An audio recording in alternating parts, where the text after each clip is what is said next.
Assalamualaikum warahmatullahi wabarakatuh. Selamat berjumpa kembali dengan pelajaran ekonomi. Kali ini yang akan dibahas adalah akuntansi, atau lebih tepatnya adalah pengantar akuntansi. Sebagai pertemuan awal, kita akan berbicara tentang akuntansi sebagai sistem informasi. Masih bersama saya, Pak Dayat, Guru Ekonomi SMA Negeri 35 Jakarta. Materi akuntansi sebagai sistem informasi ini adalah materi pertama di kelas 12. Karena itu, mohon ikuti dari awal sampai akhir, karena dengan mempelajari materi ini akan memahami apa itu akuntansi, apa manfaatnya, baik untuk diri pribadi maupun ketika kita sudah selesai atau menyelesaikan pendidikan, baik untuk masa sekarang di sekolah maupun untuk ketika kita sudah terjun ke dalam masyarakat. Baiklah, kita akan memulai. Dalam bab ini, kalian dituntut untuk mampu menjelaskan sejarah akuntansi, menjabarkan pengertian akuntansi, menjelaskan manfaat akuntansi, merinci siapa saja pemakai informasi akuntansi itu, lalu apa yang dimaksud akuntansi sebagai sistem informasi, mengklasifikasikan karakteristik atau ciri-ciri dari sistem informasi akuntansi yang berkualitas, menelaah prinsip dasar akuntansi, menentukan bidang-bidang akuntansi, menggali profesi akuntan, serta menguji etika profesi akuntan. Baik, kita mulai satu persatu. Yang pertama atau bagian A, kita mulai dengan sejarah akuntansi. Akuntansi muncul seiring ketika manusia mengenal uang dan menggunakan catatan dalam bisnisnya. Oleh karena itu, akuntansi sering disebut sebagai seni pencatatan, karena akuntansi digunakan untuk mencatat kegiatan dalam berbisnis, serta ada aturannya, ada tekniknya. Ini yang disebut dengan seni pencatatan. Akuntansi sudah ada sejak zaman Mesir kuno. Hal ini digunakan oleh manusia-manusia dalam membantu berdagang ke luar daerah atau negara. Pada masa tersebut, catatan hasil perdagangan dilakukan pada lembaran daun. Nah, catatan-catatan ini ada materi pelajarannya. Lalu ada juga yang ditulis dalam bahasa Arab. Nah, ketika mereka melakukan perjalanan berdagang ke luar daerah, ke luar negara, mereka menghitung berapa jumlah barang yang dibawa ketika berangkat, kemudian dibandingkan dengan jumlah barang yang masih tersisa ketika pulang. Dari situlah bisa dihitung berapa jumlah yang laku terjual dikalikan dengan harga jual, lalu dibandingkan dengan biaya yang dikeluarkan, maka akan muncul berapa laba atau ruginya. Kemudian pada masa Babilonia, yaitu sekarang di sekitar Irak, atau Irak yang sekarang itu dulu namanya Babilonia. Di masa Babilonia ini, bukti-bukti terkumpul oleh para ahli sejarah dalam bentuk tabel tanah liat. Dalam tabel tanah liat tersebut berisi pembukuan yang di dalamnya terdapat jumlah uang dan barang, nama orang yang memberikan dan yang menerima, serta tanggal transaksi. Berarti ini menjadi semacam faktur. Siapa yang membeli, siapa yang menjual, apa yang dibeli, berapa harganya, tanggalnya juga lengkap. Lalu pada masa atau di Cina ditemukan berbagai macam dokumen tentang akuntansi ini, yang ternyata di sana akuntansi digunakan untuk mengukur kekayaan dan membandingkan pencapaian kekayaan di antara bangsawan. Oleh karena itu, salah satu ajaran Konfusius yang menyebar di Cina, isinya diantaranya harus memelihara sejarah dan catatan akuntansi. Kemudian pada masa periode Yunani, di Yunani ini pada masa awal akuntansi bisa mengawasi keseimbangan antar uang masuk, pengeluaran, dan berakhir pada keseimbangan. Berarti di sini sudah mulai diperkenalkan tentang keseimbangan antara pemasukan dengan pengeluaran. Lalu di masa Yunani ini, akuntansi sektor swasta juga mulai diperkenalkan dengan adanya penemuan Zenon Papyri. Zenon Papyri ini lembaran kertas yang diperkenalkan oleh Zenon, yang mana Zenon ketika itu adalah sebagai administrator ketika Yunani di bawah kepemimpinan Alexander Agung. Zenon Papyri ini ditemukan di Mesir, ya ketika Mesir menjadi bagian dari provinsi Yunani. Dalam Zenon Papyri ini terdapat akun seperti daftar kas dan aktiva lainnya. Berikutnya, akuntansi yang kita kenal sekarang bermula dari tahun 1494 dengan dikeluarkannya buku yang berjudul Summa de Arithmetica, Geometrica, Proportioni et Proportionalita, karya besar dari Luca Pacioli, atau ada juga yang menyebut Lucas Paciolo, yang mana salah satu subjudul dari buku tersebut berjudul Tractatus de Computis et Scriptoris. Isinya yaitu pembelajaran tentang sistem pembukuan berpasangan atau double entry system yang sekarang kita kenal. Setahun kemudian, sejak buku tersebut diperkenalkan kepada publik, Italia yang merupakan negara tempat Luca Pacioli dilahirkan, mulai menerapkan akuntansi.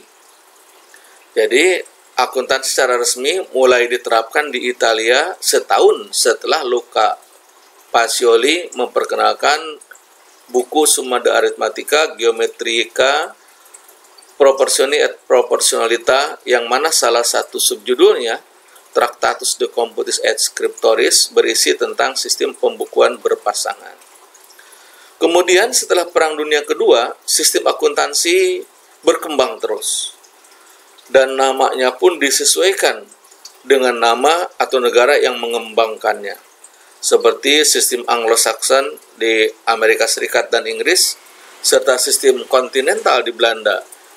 Nah, sistem kontinental di Belanda ini kemudian menyebar sampai ke Indonesia. Lalu, kalau begitu, apa itu akuntansi? Nah, ada banyak definisi, banyak pengertian yang dikemukakan oleh berbagai lembaga dan ahli. Di antaranya terdapat dalam American Accounting Association atau Asosiasi Akuntan Amerika, Kalau di Indonesia disebut Ikatan Akuntan Indonesia. Asosiasi ini mendefinisikan akuntansi adalah proses mengidentifikasikan, mengukur, dan melaporkan informasi ekonomi untuk memungkinkan adanya penilaian dan keputusan yang jelas dan tegas bagi mereka yang menggunakan informasi tersebut. Berarti akuntansi ini adalah proses mengidentifikasi, melihat, mengidentifikasi, mengelompokkan dari adanya transaksi, kemudian bisa diidentifikasi akun apa saja yang terpengaruh dari transaksi tersebut. Kemudian mengukur dengan menggunakan ukuran berupa satuan mata uang, sampai dengan melaporkan. Nah, laporan akuntansi ini sangat penting bagi mereka yang membutuhkan laporan tersebut untuk melakukan penilaian dan membuat keputusan. Lalu, American Institute of Certified Public Accounting atau sebuah lembaga milik Amerika yang bergerak dalam sertifikasi akuntan publik atau AICPA mengatakan akuntansi adalah seni pencatatan. Nah, muncul lagi seni pencatatan, karena dalamnya memang ada tata caranya, ada sistemnya. Penggolongan, tadi penggolongan berdasarkan akun-akun, dan pengikhtisaran dengan cara tertentu dalam ukuran moneter, transaksi, dan kejadian. Transaksi adalah transaksi yang berhubungan dengan pihak luar. Kejadian adalah transaksi yang hanya terjadi di dalam perusahaan atau lembaga yang umumnya bersifat keuangan, termasuk menafsirkan hasil-hasilnya. Lalu, dalam Accounting Principle Board Statement nomor 4 atau pernyataan dari prinsip akuntansi dikatakan akuntansi adalah suatu kegiatan jasa yang berfungsi untuk memberikan informasi kuantitatif, informasi yang berhubungan dengan angka-angka, umumnya dalam ukuran uang, mengenai suatu badan ekonomi dalam pengambilan keputusan yang digunakan dalam memilih di antara beberapa alternatif. Lalu akuntansi juga sering disebut business language, bahasa bisnis. Kenapa demikian? Karena akuntansi ini merupakan alat untuk menyampaikan informasi keuangan kepada pihak-pihak yang memerlukan. Semakin kita mengerti bahasa tersebut, maka semakin baik pula keputusan kita dalam mengelola keuangan. Nah, jadi kenapa akuntansi disebut sebagai bahasa bisnis?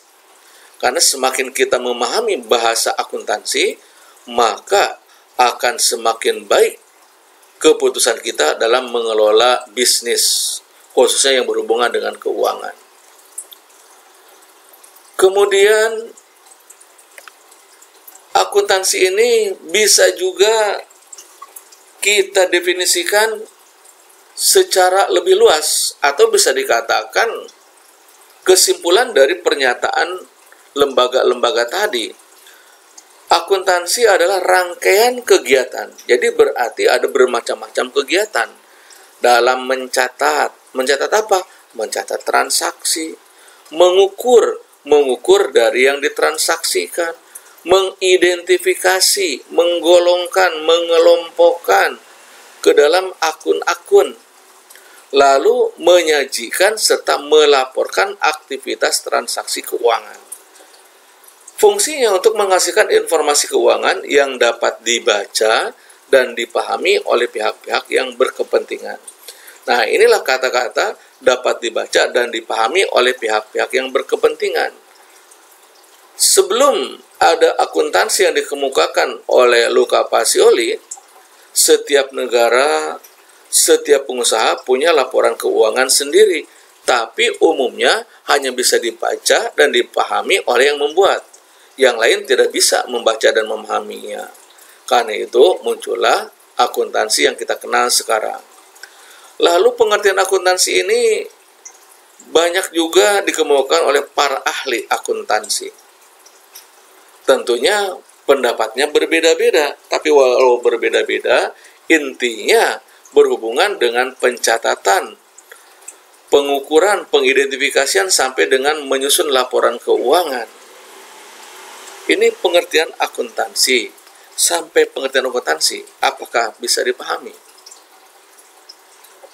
Kalau belum, silahkan ajukan pertanyaan melalui chat yang terdapat dalam WA grup kalian. Lalu disampaikan kepada Bapak. Baik, kita lanjut. Nah, kita lihat selanjutnya, setelah membahas pengertian akuntansi, lalu kita lihat manfaatnya. Untuk apa sih akuntansi ini dipelajari, digunakan?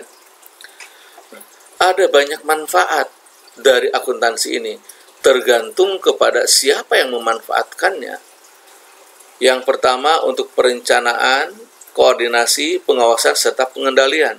Tentu ini bagi manajemen, untuk merencanakan suatu kegiatan, suatu aktivitas, mengkoordinasikan, mengawasi sampai dengan mengendalikan. Kok bisa akuntansi digunakan untuk perencanaan?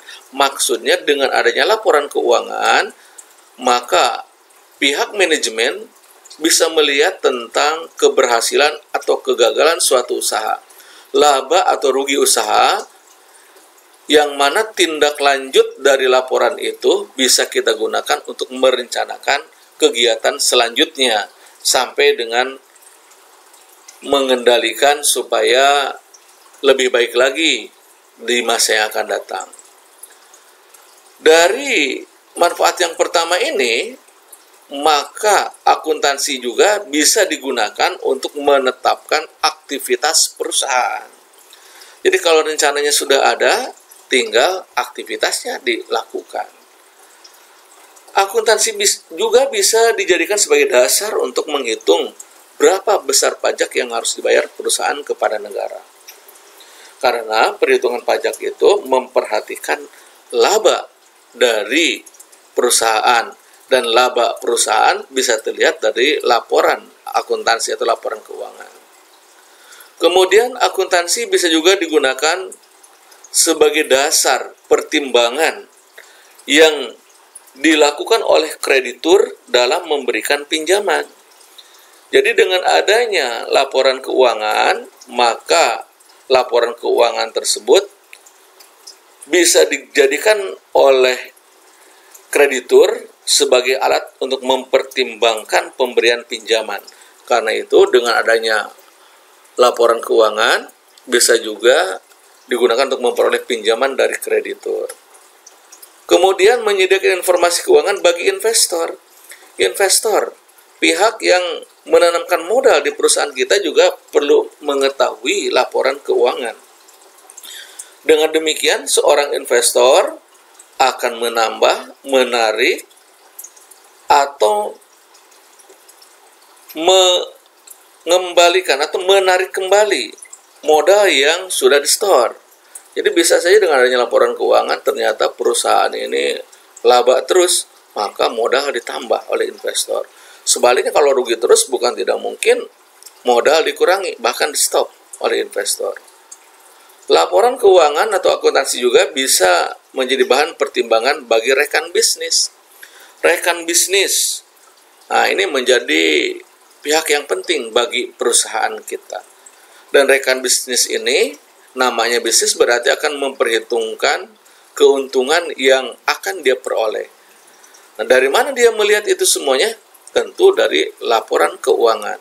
Jadi, akuntansi bisa dijadikan sebagai bahan pertimbangan bagi rekan bisnis untuk meningkatkan kerjasama atau memutus kerjasama dengan perusahaan kita.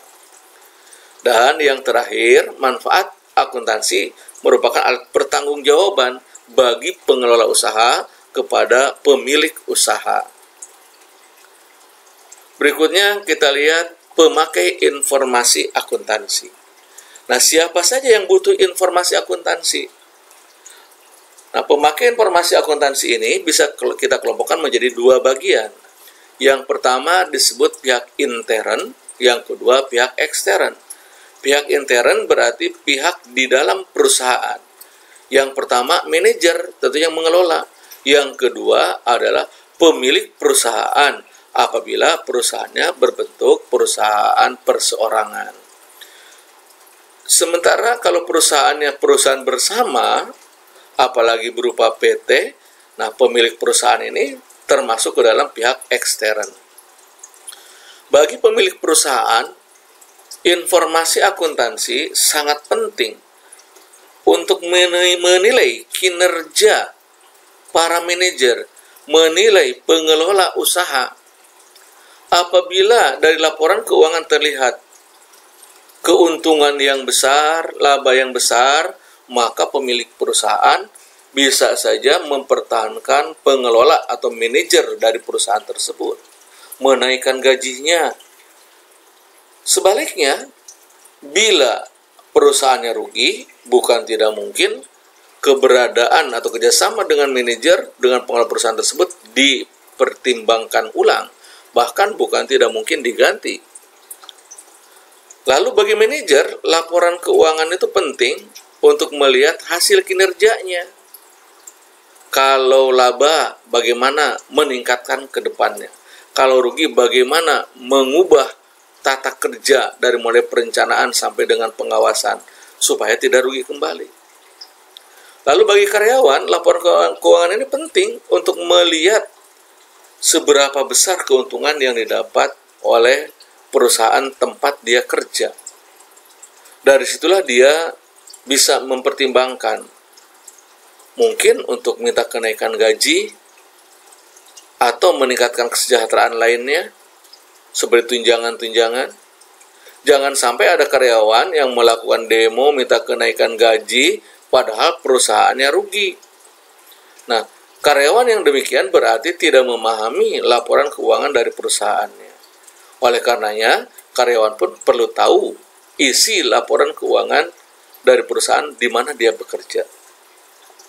Lalu investor, pihak yang menanamkan modal juga perlu informasi akuntansi sebagai bahan pertimbangan untuk menambah, mengurangi, atau bahkan mencabut investasi yang sudah diberikan. Kreditur. Nah, kreditur berarti orang yang meminjamkan dana kepada perusahaan. Kreditur sangat penting mengetahui informasi akuntansi. Karena dengan adanya laporan akuntansi ini, laporan keuangan ini, kreditur bisa menilai kemampuan dari perusahaan tersebut. Kalau kemampuannya bagus, labanya besar, maka bisa jadi dana yang dipinjamkan bisa bertambah. Sebaliknya, kalau tidak mampu mengelola, ditunjukkan dengan rugi, maka bukan tidak mungkin perusahaan tersebut tidak bisa meminjam lagi.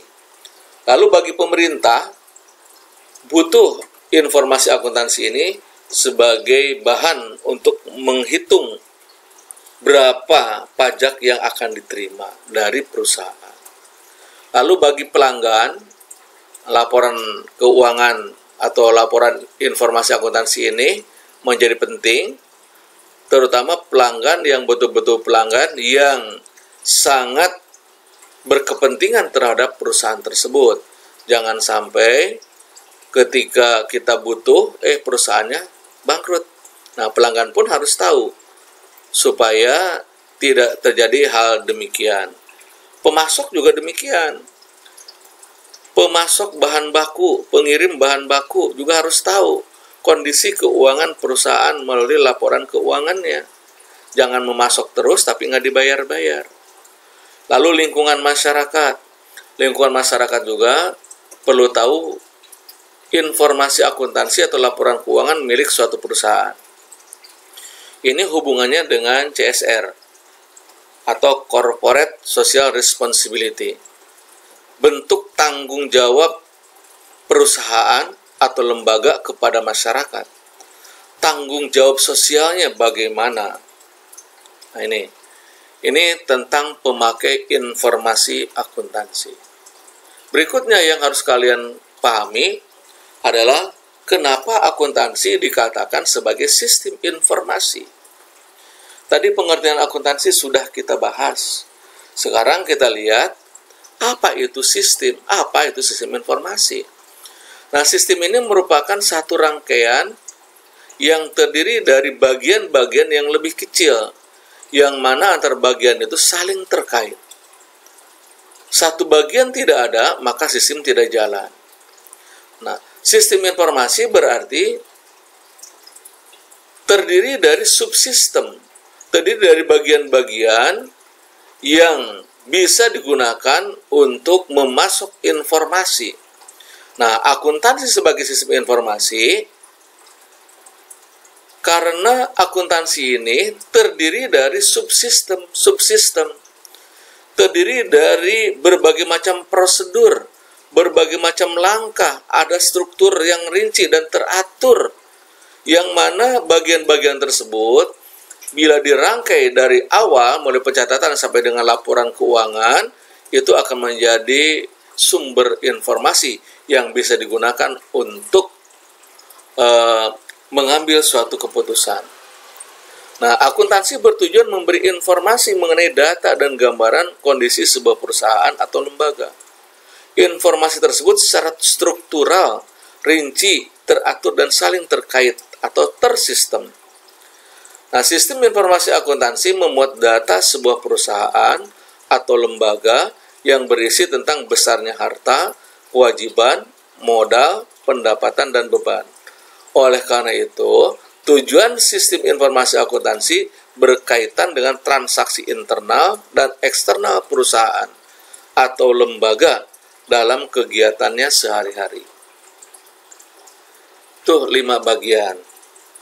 Jadi, ke-10 bagian yang ada dalam materi ini harus kalian kuasai sebagai bentuk bahwa kalian kompeten dalam memahami materi akuntansi sebagai sistem informasi. Berikutnya kita lihat karakteristik informasi akuntansi yang berkualitas. Tidak setiap informasi dikatakan berkualitas, apalagi informasi akuntansi. Oleh karena itu ada karakteristiknya, ada ciri-cirinya. Suatu informasi akuntansi dikatakan berkualitas apabila memiliki ciri. Yang pertama, dapat dipahami dan dipercaya.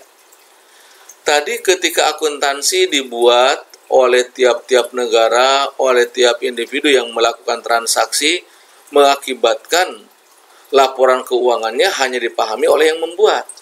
Nah, dengan adanya akuntansi, maka pencatatan dan laporan keuangan yang dibuat oleh pihak lain, oleh orang lain, bisa dipahami dan dipercaya oleh siapapun yang memahaminya, yang mempelajarinya. Jadi dapat dipahami dan dipercaya.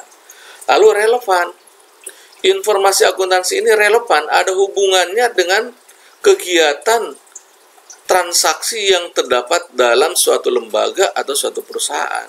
Jadi laporan keuangan ini harus ada hubungan dengan kegiatan yang terjadi. Jadi tidak terpisah dari kegiatan-kegiatan yang ada di lembaga atau perusahaan.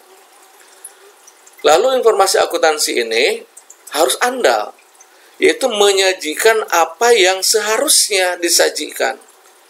Bukan menyajikan pesanan, bukan menyajikan sebaiknya, tapi menyajikan yang seharusnya.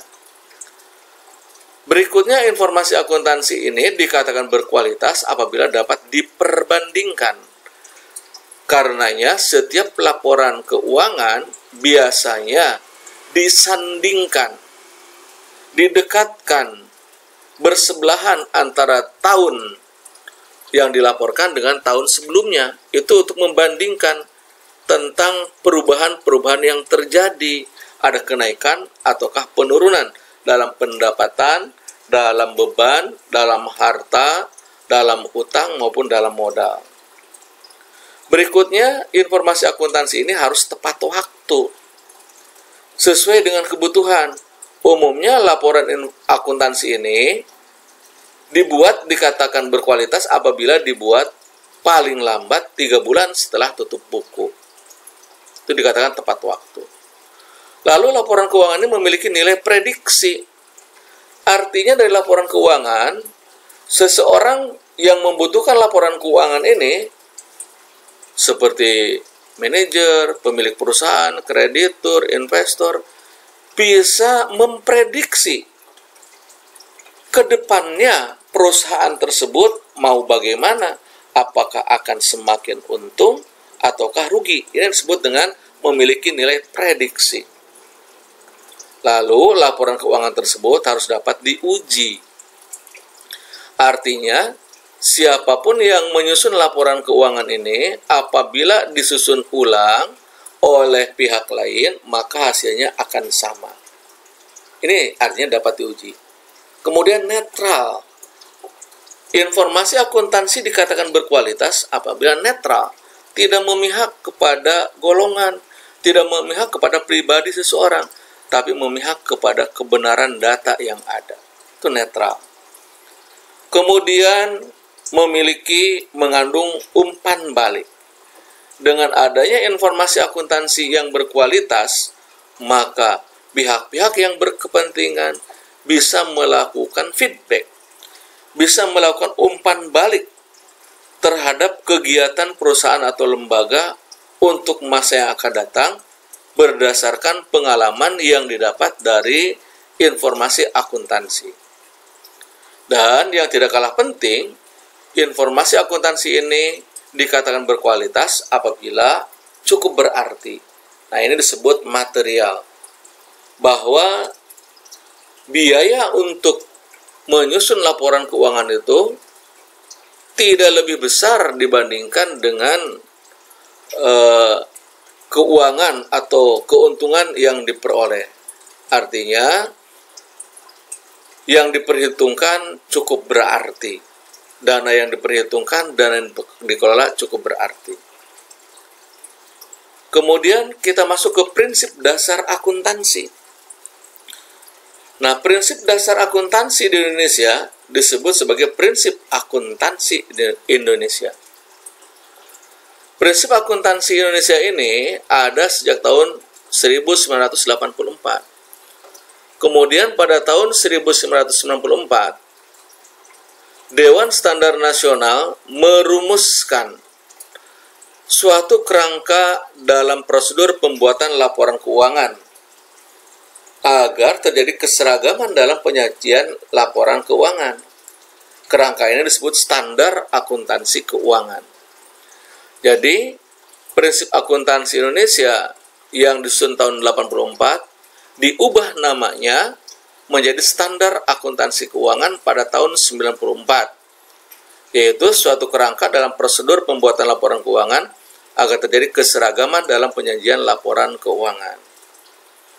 Dengan demikian, siapapun yang menyusun laporan keuangan, jika disusun berdasarkan standar akuntansi keuangan, maka terjadi keseragaman dalam penyajian laporan keuangan. Berikutnya sejarah prinsip akuntansi Indonesia. Indonesia lama dijajah oleh Belanda. Oleh karena itu, sistem akuntansinya pun dipengaruhi oleh Belanda. Ada yang disebut dengan standar gaya Belanda atau Sun Business Practice. Sampai dengan tahun 55, Indonesia belum mempunyai peraturan tentang standar keuangan. Lalu tahun 74, dengan mengikuti standar akuntansi Amerika yang dibuat oleh Ikatan Akuntan Indonesia, mulailah diperkenalkan prinsip akuntansi. Kemudian tahun 84, prinsip akuntansi ini diubah menjadi standar akuntansi. Lalu akhir tahun 84, standar akuntansi ini mengikuti standar International Accounting Standard Committee. Komisi standar atau ada sebuah lembaga, sebuah komite yang membuat standar akuntansi internasional atau IASC. Kemudian tahun 94, Ikatan Akuntan Indonesia berkomitmen mengikuti standar dari akuntansi internasional yang kemudian berubah nama menjadi IFRS, International Financial Reporting Standard, atau Standar Laporan Keuangan Internasional. Tahun 2006 sampai dengan pertengahan 2007, Dewan Standar Akuntansi Keuangan dan Ikatan Akuntan Indonesia merevisi dan mengesahkan 5 pernyataan standar akuntansi keuangan dalam rangka konvergensi atau mengintegrasikan dengan IASC dan IFRS. Lalu mulai tahun 2010, seluruh IFRS sudah diadopsi dalam pernyataan standar akuntansi keuangan. Tahun 2011 dikatakan tahun penyiapan infrastruktur pendukung untuk implementasi PSAK yang sudah mengadopsi IFRS. Dan mulai tahun 2012, ini merupakan tahun implementasi PSAK berbasis IFRS. Dengan mewajibkan seluruh perusahaan yang memiliki akuntabilitas publik untuk menerapkan PSAK yang berbasis IFRS ini. Nah, adapun isi prinsip akuntansi Indonesia, yang pertama prinsip entitas, konsep kesatuan usaha. Dalam konsep kesatuan usaha ini, setiap usaha harus memiliki satu laporan keuangan. Artinya, kalau Anda memiliki lebih dari satu usaha, laporan keuangannya harus dipisah sesuai dengan jumlah usaha. Kalau usahanya ada 4, laporan keuangan juga 4 sesuai dengan usaha yang dimiliki. Yang kedua, prinsip satuan moneter. Dengan prinsip satuan moneter, setiap transaksi harus dicatat dalam mata uang. Kemudian ada prinsip kurun waktu. Penilaian dan pelaporan dibatasi kurun waktunya, tidak bisa sembarangan, sesuai dengan ketetapan. Lalu prinsip biaya historis. Menggunakan harga perolehan sesungguhnya. Artinya, transaksi yang terjadi menggunakan harga yang sesungguhnya. Itu prinsip harga perolehan, prinsip biaya historis. Misalnya kalau membeli tas harga 100.000, lalu untuk membeli tas itu dibutuhkan biaya transportasi 10.000, ada juga beli konsumsi 15.000, jangan katakan harga tas itu 100.000, tapi katakanlah 125.000, karena itu adalah biaya keseluruhan yang digunakan untuk mendapatkan sebuah tas. Itu yang disebut dengan harga perolehan. Yang kelima, prinsip pengungkapan lengkap. Laporan keuangan itu harus informatif dengan data yang lengkap. Jangan sampai ada data yang ditutupi. Yang keenam, prinsip usaha berterusan. Ketika kita melakukan usaha, kita harus yakin bahwa usaha kita ini akan berkesinambungan. Jangan baru memulai usaha saja, sudah punya anggapan, nah usaha akan rugi, akan bangkrut. Jangan demikian. Jadi kalau kita berusaha, harus punya keyakinan bahwa usaha kita ini akan berterusan, akan berkesinambungan terus.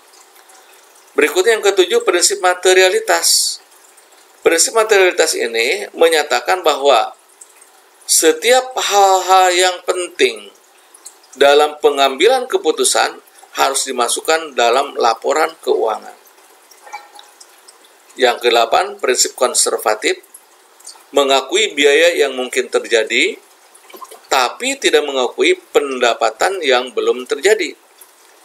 Jadi, biaya yang mungkin terjadi, memperkirakan yang mungkin rugi, itu lebih penting daripada menganggap pendapatan yang belum terjadi. Misalnya kita memperkirakan bulan depan harga akan naik. Nah, itu harus kita akui itu. Kalaupun harga tetap, nah itu berarti di luar perhitungan kita. Sementara pendapatan kita memperkirakan tahun depan nih akan untung nih. Nah, itu jangan sampai itu diakui karena itu belum tentu keberadaannya. Sehingga nanti akan terdapat pendapatan yang semu. Lalu ke-9, prinsip konsistensi. Transaksi sejenis dicatat dan dilaporkan dengan metode yang sama. Jadi ada konsistensi. Kalau transaksi A dicatat dengan cara X, berikutnya kalau ada transaksi A lagi, pencatatannya dengan cara X juga, jangan dengan cara X aksen, Y, dan sejenisnya. Itu isi dari prinsip akuntansi Indonesia. Berikutnya adalah bidang akuntansi. Ada bidang garapan, atau bisa dikatakan bagian-bagian dari ilmu akuntansi. Yang pertama, akuntansi keuangan. Akuntansi keuangan ini membahas tentang laporan keuangan dari mulai transaksi, menerima uang, membelanjakan uang, sampai dengan menyusun laporan keuangan. Kemudian ada akuntansi pemeriksaan atau auditing, bidang akuntansi yang membahas tentang bagaimana cara mengaudit, cara memeriksa laporan keuangan. Lalu ada akuntansi biaya, cost accounting, akuntansi yang di dalamnya membahas tentang bagaimana membuat anggaran biaya, mulai dari biaya tetap, biaya variabel, dan seluruh biaya lainnya. Kemudian akuntansi manajemen accounting, yaitu akuntansi yang dibutuhkan oleh pihak manajemen, oleh pihak pimpinan. Ada akuntansi perpajakan, akuntansi yang di dalamnya terdapat bagaimana cara menghitung pajak sampai dengan membayar pajak. Berikutnya ada akuntansi anggaran. Di dalamnya terdapat perhitungan bagaimana mendapatkan anggaran dan bagaimana membelanjakan anggaran. Lalu ada akuntansi pemerintahan atau governmental accounting, yaitu akuntansi yang digunakan di lembaga pemerintahan. Dan ada juga sistem akuntansi, yaitu tata cara atau standar dalam membuat laporan keuangan. Itu bidang akuntansi, bidangnya ilmunya. Berikutnya kita lihat orangnya.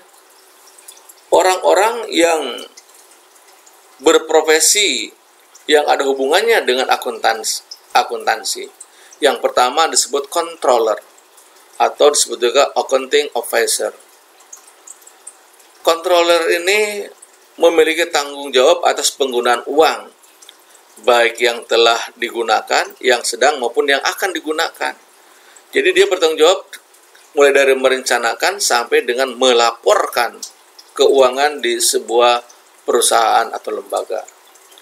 Kemudian ada yang disebut akuntan.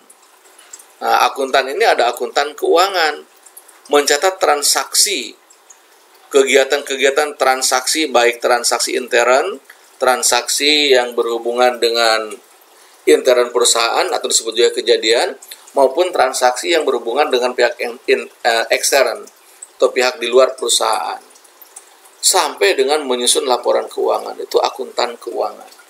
Lalu akuntan manajemen. Akuntan manajemen ini mengolah laporan keuangan menjadi informasi. Nah, akuntan manajemen ini akuntan yang bertanggung jawab langsung kepada manajemen. Informasi yang dibuat oleh akuntan manajemen sangat dibutuhkan oleh pihak pemimpin perusahaan, pemimpin lembaga dalam rangka membuat kebijakan ke depannya. Ada akuntan biaya, cost accountant, yaitu akuntan yang tugasnya menghitung segala macam pembiayaan yang dikeluarkan oleh lembaga atau perusahaan. Ada akuntan anggaran, berarti akuntan yang tugasnya menyusun anggaran. Bagaimana mendapatkan anggaran dan bagaimana membelanjakannya. Lalu akuntan pemeriksa atau auditor, yaitu akuntan yang bertugas memeriksa laporan keuangan. Akuntan pajak, akuntan yang bertugas menghitung pajak, melaporkan pajak. Lalu ada akuntan publik. Nah, akuntan publik berarti akuntan yang bekerja untuk pihak lain. Nah, akuntan publik ini biasanya punya kantor sendiri. Dia dibayar karena memberikan konsultasi dalam bidang laporan keuangan kepada pihak yang menggunakan jasanya. Lalu ada akuntan pemerintah, akuntan yang bekerja di lembaga pemerintah, dan ada akuntan pendidik, yaitu akuntan yang menjadi pendidik, menjadi pengajar, baik di perguruan tinggi, di lembaga-lembaga diklat, maupun di lingkungan pendidikan lainnya. Nah, berikutnya bagian terakhir yaitu tentang etika profesi akuntan. Nah, etika profesi akuntan ini sering disebut juga kode etik akuntan, yaitu pengakuan profesi akan tanggung jawab kepada publik, pemakai jasa, dan rekan. Setiap pekerjaan yang tergolong profesi biasanya punya kode etik, punya aturan-aturan yang harus ditaati bersama oleh anggotanya. Prinsip etika profesi ini memandu atau membimbing, menuntun para anggotanya dalam memenuhi tanggung jawab profesional dan merupakan landasan dasar perilaku etika dan perilaku profesionalnya. Kode etik atau prinsip etika profesi ini meminta komitmen kepada anggotanya untuk berperilaku terhormat, bahkan bila perlu dengan mengorbankan keuntungan pribadi. Nah, tujuan dari etika profesi akuntan ini ialah memenuhi tanggung jawab dengan standar profesionalisme tertinggi, mencapai tingkat kinerja tertinggi dengan orientasi kepada kepentingan publik. Itu tujuan dari etika profesi akuntan. Untuk mencapai tujuan tersebut, terdapat 4 kebutuhan dasar yang harus dipenuhi oleh seorang akuntan. Yang pertama, kredibilitas. Seorang akuntan dikatakan kredibel apabila memiliki kualitas yang sangat baik, memiliki kapabilitas atau kemampuan, dan memiliki kekuatan dalam menjalankan pekerjaannya. Lalu profesionalisme. Seorang akuntan membutuhkan profesionalisme, yaitu mampu menjunjung tinggi profesi, tidak mengecewakan atau tidak merugikan profesi atau lembaganya. Seorang akuntan juga butuh kualitas jasa. Karena itu dibutuhkan lembaga pendidikan, kursus-kursus, pelatihan-pelatihan dalam rangka meningkatkan kualitas dalam pemberian jasanya. Dan yang keempat, yang tidak kalah penting adalah kepercayaan. Seorang akuntan membutuhkan kepercayaan dari pihak-pihak yang membutuhkan jasanya. Karena kalau sudah tidak dipercaya, maka seorang akuntan dengan sendirinya tidak akan bisa melanjutkan pekerjaannya. Lalu apa isi etika profesi akuntan itu? Yang pertama, tanggung jawab profesi. Seorang akuntan harus memiliki tanggung jawab terhadap profesinya. Tidak mempermalukan lembaganya. Justru dengan kemampuan, dengan keterampilan, dengan kekuatannya, profesinya bisa dibanggakan. Lalu seorang akuntan juga harus melandaskan kegiatannya berdasarkan kepentingan publik, bukan kepentingan pribadi maupun golongan. Lalu seorang akuntan juga harus memiliki integritas, yaitu konsisten, ajak dalam tindakan. Jangan sampai seorang akuntan memiliki tindakan yang plin-plan, berubah-ubah. Seorang akuntan itu harus konsisten dalam tindakannya. Ini disebut integritas. Berikutnya, etika profesi akuntan berikutnya adalah objektivitas. Objektivitas. Seorang akuntan tidak boleh dan tidak bisa dipengaruhi oleh siapapun. Jadi tidak bisa dipengaruhi baik pribadi maupun golongan. Nah, itu objektif, sesuai dengan kenyataan, dengan keadaan yang apa adanya. Berikutnya, kompetensi dan kehati-hatian profesional. Seorang akuntan juga memiliki kompetensi, memiliki keahlian berdasarkan pendidikan, berdasarkan pengalaman, baik pengalaman pribadi maupun pengalaman dari orang lain. Lalu, kehati-hatian profesional. Jangan ceroboh, jangan keburu-buru. Harus hati-hati dalam menjalankan profesi. Nah, berikutnya yang keenam. Jadi, yang keenam bukan yang ketujuh ya. Yang keenam, seorang akuntan harus mampu menjaga rahasia dari klien yang mempercayakan pekerjaan kepada akuntan tersebut. Yang ketujuh, perilaku profesional. Seorang akuntan itu perilakunya juga harus profesional, bukan amatiran. Menggunakan fasilitas yang ada, menggunakan kemampuan yang ada untuk kepentingan publik. Dan yang kedelapan, seorang akuntan itu standarnya harus sesuai dengan standar kebutuhan, standar teknisnya sesuai dengan kebutuhan. Karena itu, seorang akuntan perlu meningkatkan kemampuan, perlu meningkatkan keterampilan dengan mengikuti berbagai macam seminar, pelatihan-pelatihan dalam rangka meningkatkan standar teknis, standar kualitas dari dirinya. Nah, ini materi yang bisa Bapak sampaikan. Bagi yang mau bertanya, silakan kirim chat ke WA Bapak, bisa melalui penanggung jawab